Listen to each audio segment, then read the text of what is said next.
આચાર્યજી, હું ખૂબ જ આભારી છું તમારી, કારણ કે યાર, તમે લોકો માની કેમ નથી રહ્યા? હું કહી રહ્યો છું, મને જરૂર જ નથી આ બધું કરવાની. તમે શા માટે કરો છો? એવું કંઈ નહીં બગાડે મારું.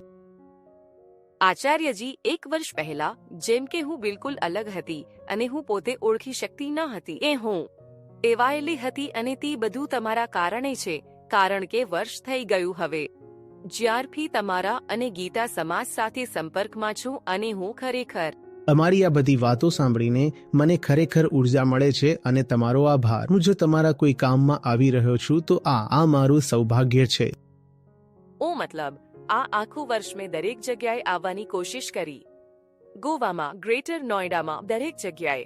અને તે પ્રક્રિયામાં મતલબ મને એકવાર એવું પણ લાગ્યું કે હું ઓફિસમાં જેમ કે સાચું બોલીને આવી ગઈ કે હું ગોવા જાઉં છું, તો તેમને લાગ્યું કે મતલબ હું મુસાફરી કરવા માટે જઈ રહી છું, તો તે મતલબ મારા વિરુદ્ધ એવી રીતે પગલાં લઈ લીધા. તો મારે એ પૂછવું હતું કે મતલબ કોઈ સારા કામ માટે જો કંઈ ખોટું બોલી તો બરાબર. મારા વિરુદ્ધ તો રોજ પગલાં લે છે, તો શું કરીએ? લેવા દો.